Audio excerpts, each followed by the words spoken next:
Hi everybody, it's Professor Ted Stephenson. Welcome to this Money Masters mini lesson on the power of compounding.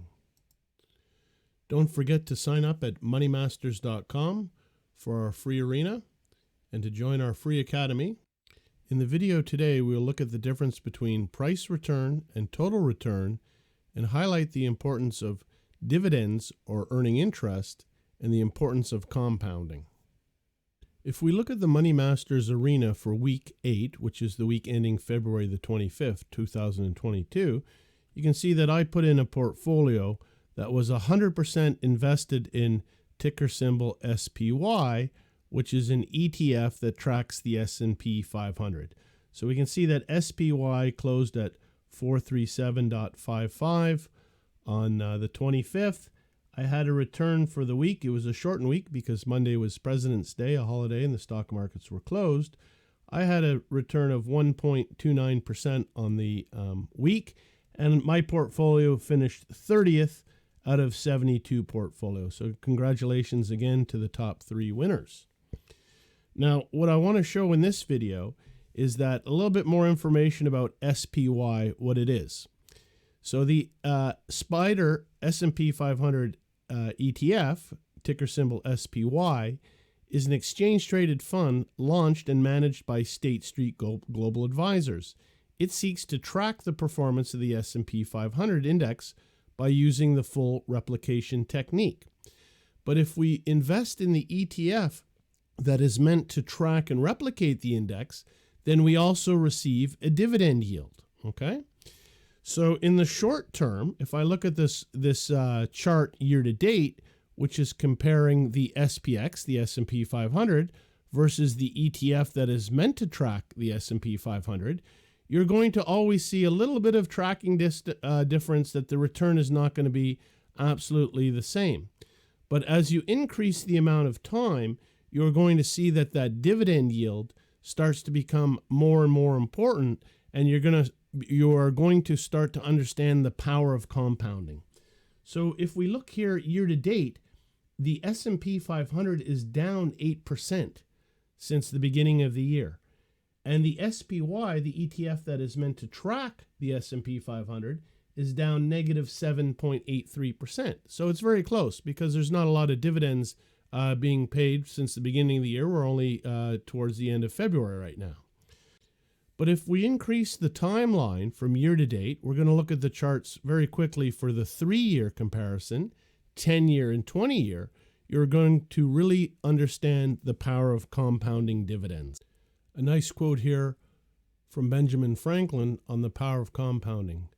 Money makes money, and the money that money makes money.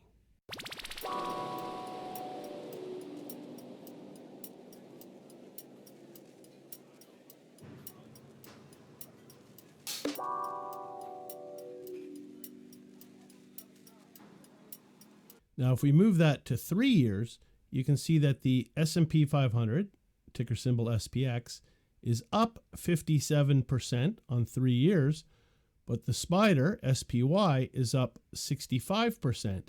So the difference in those returns now is because over 3 years, the SPY ETF is having dividends being distributed and reinvested in the fund. So when you look at the performance of the SPY, there's going to be a difference between the performance of the S&P 500, which is a price index, versus the SPY, the ETF, which is including dividends, and those dividends are being reinvested. So now if we move to 10 years, you can see that it's becoming even more pronounced. And the 10-year return to the S&P 500 from February 24th, 2012 to February 25th, 2022, the S&P 500 has had a cumulative return of 221%. SPY, the SPDR ETF, has had a cumulative return of 287%. And if we finally move to the 20-year chart, we can see that the S&P 500 has had a price return of 302%, and the S&P SPDR, the SPY, has had a cumulative return of 485%. So that's a huge difference in returns over 20 years. So that's meant to illustrate the power of compounding, the powers of reinvesting, and the power of time. That 1.29% dividend yield doesn't seem like much, but if you spread it over time, the impact is quite massive. And that's why investment fees are negative performance. And so if you look, these fees are 0.75% more or 1% more. 1% more in investment fees doesn't seem like a lot, but we can see here the difference of right now the dividend yield is 1.29%, and in 20 years that's a 60% difference in the growth of your wealth by the power of compounding, the power of dividends being reinvested. Okay, so just very quickly, that 302%, the price, I just want to show how that's calculated. It's very easy. Let's just go to the S&P 500, and this is the price chart. We can see that on Friday, February 25th, 2022, it closed at 4,384.65. So I just rounded that. That's ending price minus the beginning price. We go back here, February 2002, and we can see that the S&P 500 was at a level of just rounding to 1,090.